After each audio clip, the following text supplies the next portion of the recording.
नमस्कार, जय श्री कृष्ण। आज हम जानेंगे कि भगवान श्री राम को 14 वर्ष का ही वनवास क्यों मिला था। आइए जानते हैं इसके पीछे के कुछ कारण। हिंदू धर्म में रामायण को बहुत ही पवित्र ग्रंथ माना जाता है। रामायण में भगवान राम के जीवन का उल्लेख मिलता है। रामायण का सार तो सभी जानते हैं, लेकिन रामायण में कई ऐसी कहानियां हैं जिनके बारे में बहुत ही कम लोगों को मालूम है। इन्हीं कहानियों में से एक कहानी है राजा दशरथ की पत्नी कैकेयी को वरदान मिलने से जुड़ी है। इस वरदान के कारण ही कैकेयी ने प्रभु राम को 14 साल के वनवास पर भेजा था। कैकेयी अपने बेटे भरत से बहुत ज़्यादा प्रेम करती थी। उन्हें राम से भी बहुत आशाएं थी। फिर सवाल ये उठता है कि आखिर उन्होंने क्यों राम को 14 वर्ष के वनवास पर भेज दिया। आइए जानते हैं इसके पीछे का कारण। राजा दशरथ के विवाह के पहले कैकेयी महर्षि दुर्वासा की सेवा किया करती थी।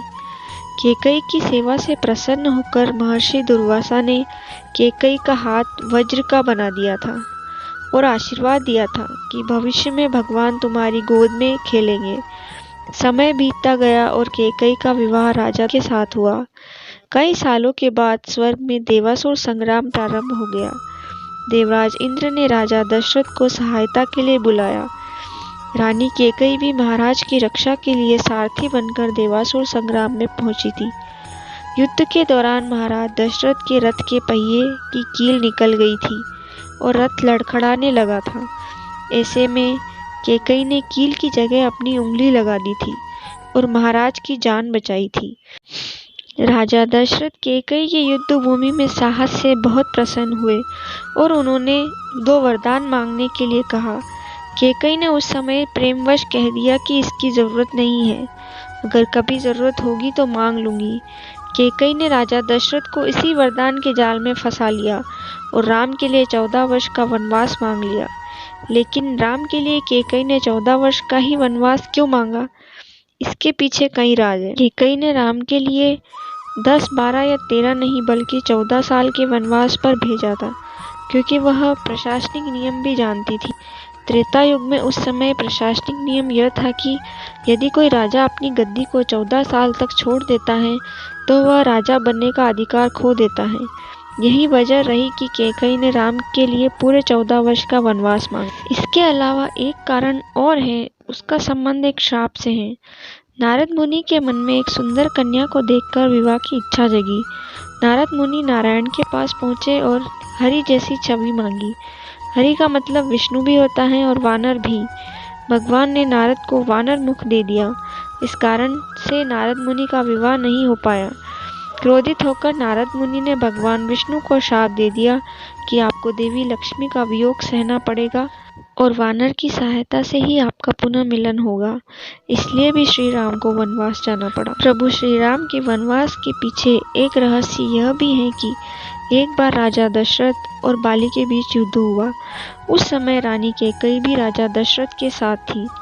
बाली को वरदान प्राप्त था कि जो भी उसके सामने युद्ध करेगा उसका बल आधा हो जाएगा और उसकी आधी शक्ति बाली को प्राप्त हो जाएगी। इसलिए ही राजा दशरथ बाली से युद्ध में हार गए। बाली के युद्ध जीतने पर राजा दशरथ के सामने शर्त रखी कि वह या तो रघुकुल की शान यानी अपना मुकुट मेरे सामने रख जाए, या दूसरी शर्त कैकेयी को छोड़ने के लिए कहा। इसके बाद राजा दशरथ ने मुकुट बाली को देने की शर्त स्वीकार की। रानी कैकेयी भी युद्ध में कौशल थी। किसी भी वीर योद्धा को यह कैसे सुहाता कि उसके राजा का मुकुट छोड़कर आना पड़े। कैकेयी को बहुत दुख था कि रघुकुल का मुकुट उनके बदले रख छोड़ा गया है। कैकेयी को मुकुट वापस लाने की चिंता हर समय रहती थी। इसलिए ही कैकेयी ने राज तिलक के समय श्री राम के लिए वनवास मांगा था। उन्होंने श्री राम से कहा भी था कि बाली से मुकुट वापस लेकर आना है। इसलिए श्री राम ने जब बाली को मारकर गिरा दिया, इसके बाद बाली के साथ संवाद होने लगा। प्रभु ने अपना परिचय देकर बाली से अपना कुल की शान, अपने मुकुट के बारे में पूछा। तब बाली ने बताया कि रावण को मैंने बंदी बनाया था। जब वह भागा था तो साथ में छल से वह मुकुट भी लेकर भाग गया। प्रभु मेरे पुत्र को सेवा में ले ले और वह अपने प्राणों की बाजी लगाकर आपका मुकुट लेकर आएगा। जब अंगद श्री राम के दूत बनकर रावण की सभा में गए तो वहां उन्होंने सभा में अपने पैर जमा दिए और उपस्थित वीरों को अपना पैर हिलाने की चुनौती दी। अंगद की चुनौती के बाद एक एक कर सभी वीरों ने प्रयास किए, परंतु असफल रहे। अंत में रावण अंगद के पैर डिगाने के लिए आया। जैसे ही वह अंगद का पैर हिलाने के लिए झुका, उसका मुकुट गिर गया और अंगद ने मुकुट लाकर प्रभु श्री राम को दे दिया। इन्हीं कारणों की वजह से श्री राम को 14 वर्ष का वनवास मिला। वीडियो कैसा लगा कमेंट करके ज़रूर बताएं, और अगर आप मेरे चैनल पर नए हैं तो जल्दी से चैनल को सब्सक्राइब करें, वीडियो को लाइक करें और बगल में जो घंटी दी हुई है उसे ज़रूर दबाएं, जिससे आगे आने वाली वीडियो का नोटिफिकेशन आपको जल्दी मिल सके। राधे राधे।